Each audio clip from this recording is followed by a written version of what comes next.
इकरा चौधरी जी please आप बोलिएगा। धन्यवाद सभापति जी। मैं सबसे पहले दाद देना चाहती हूँ इस बिल के टाइमिंग की कि अभी ईद की रौनक बुझी भी नहीं थी और हमारी जड़ों पर एक नया फरमान लाया गया। पहले उत्तर प्रदेश में मुसलमानों को नमाज पढ़ने पर रोक लगाई और फिर सौगात में ये बिल लाया गया।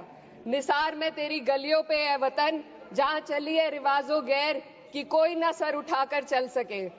मैं सभापति जी आपको ये बताना चाहती हूँ कि ईद के मौके पर एक विधवा महिला अपनी लड़की के साथ मेरे पास आई और उसने बताया कि वह एक वक्फ की प्रॉपर्टी में रहती है, वही उसके सर पर छत का काम भी करती है और उसकी रोजी रोटी भी वहीं से आती है।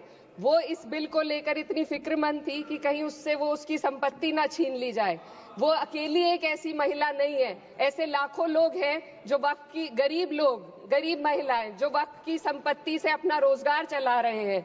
और ये जो वक्फ बाय यूजर क्लॉज के हटाने से लाखों वक्फ की जायदाद अपना स्टेटस खो देंगी और लाखों लोग इसी तरीके के लोग सड़कों पर आ जाएंगे। वक्फ क्या है, वक्फ बाय यूजर क्या है?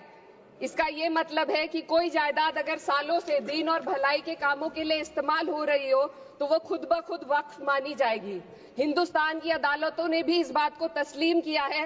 वक्फ बाय यूजर सिर्फ वक्फ बोर्ड को ही मिली कोई खास सौगात नहीं है, ये बल्कि सभी अन्य धार्मिक ट्रस्टों को परंपरा और यूज के आधार पर बिना किसी डॉक्यूमेंटेशन के धार्मिक चरित्र को डिक्लेयर करने का राइट मिला हुआ है। भारत के संविधान के आर्टिकल 13 क्लॉज 3 में कस्टम और यूसेज को कानूनी वैधानिकता प्रदान करता है। इसी आर्टिकल से वक्फ बाय यूजर भी निकला गया है। इस बिल के कानून बनने पर वक्फ बोर्ड तो इस प्रोविजन से हाथ धो बैठेगा, लेकिन अन्य धार्मिक ट्रस्टों को यह सुविधा जारी रहेगी। इससे भारतीय संविधान के आर्टिकल 14 और 15 का सीधा उल्लंघन है, जो धर्म और जाति के आधार पर भेदभाव और कानून के सामने सभी की बराबरी पर जोर देता है।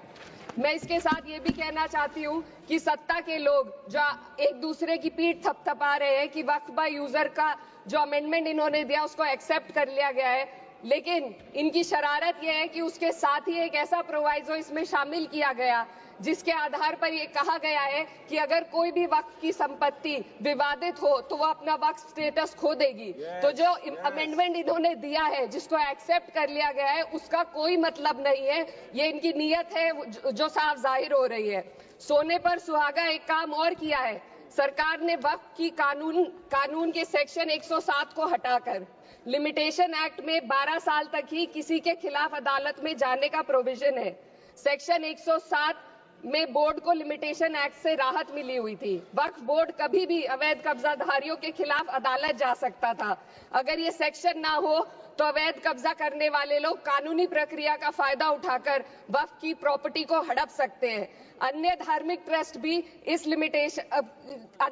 ट्रस्टों पर भी ये लिमिटेशन एक्ट लागू नहीं होती, तो फिर वक्फ बोर्ड के साथ ये सौतेला रवैया क्यों किया जा रहा है? धर्म को देखकर दोहरी नीति क्यों अपनाई जा रही है? सेक्शन 107 और वक्फ बाय यूजर को अगर एक साथ पढ़ा जाए तो इससे लाखों वक्फ की प्रॉपर्टी पर कब्जा किया जाएगा। इसलिए ये बिल मुसलमान की भलाई का नहीं बल्कि उनके वजूद और विरासत को मिटाने का बिल है। हिंदुस्तान में बहुत सारे धार्मिक ट्रस्ट हैं जिसमें उस खास मजहब के लोग शामिल होते हैं और उसका इंतजाम करते हैं, और ये बात समझ में आने वाली भी है क्योंकि जो व्यक्ति अपने मजहब के रीति रिवाज को जितना अच्छे से समझ सकता है किसी अन्य मजहब का व्यक्ति नहीं समझ सकता। आर्टिकल 26 क्लॉज 2 के तहत धार्मिक संप्रदाय को अपने मजहबी इदारों के एडमिनिस्ट्रेशन का हक देता है, लेकिन वक्फ बोर्ड के बारे में इसको उल्टा किया जा। Sir 2 minute sir please 2 minutes. सरकार इसे एक सेक्युलर बॉडी मान रही है और इसमें गैर मुस्लिमों को शामिल करने की बात कह रही है। आपके मुंह से सेक्युलरिज्म की बात सुनकर अच्छा लगा, लेकिन अगले ही पल ये भ्रम टूट जाता है क्योंकि आपको सिर्फ दान देने के लिए प्रैक्टिसिंग मुस्लिम का आपने क्लॉज डाला है, लेकिन बोर्ड में बैठने के लिए मुस्लिम होने की कोई आपकी क्लॉज नहीं है। तो इससे आपकी जो दोहरी नीति है वो साफ जाहिर होती है। ये वही सरकार है जिसने राम जन्मभूमि ट्रस्ट में ये लिख दिया कि जिला अधिकारी भी अगर होगा तो हिंदू होना चाहिए। कोई मुझे बताए कि वहां पर सेक्युलरिज्म का रस क्यों नहीं घोला गया। सर, आखिर में मैं अपनी बात को खत्म करने से पहले महिलाओं का मुद्दा बार बार उठाया जा रहा है। सरकार का कहना है कि बोर्ड में मुस्लिम महिलाओं को रिप्रेजेंटेशन देंगे। इस कानून से पहले भी मुस्लिम महिलाएं बोर्ड में मेंबर रह चुकी हैं और मिनिमम 2 का प्रोविजन था, उससे ज्यादा भी हो सकती थी। सर, मैं ये कहना चाहती हूँ कि सरकार ने महिलाओं के लिए ऐसा कौन सा नया काम किया जिसका ढिंडोरा सरकार का हर सदस्य पीट रहा है। इस बात की तायीद अगर आपकी तरफ से कोई मुस्लिम महिला करती तो हम उसका यकीन भी करते, लेकिन अफसोस आपकी इतनी लंबी कतार में एक भी मुस्लिम महिला नजर नहीं आती है। सर,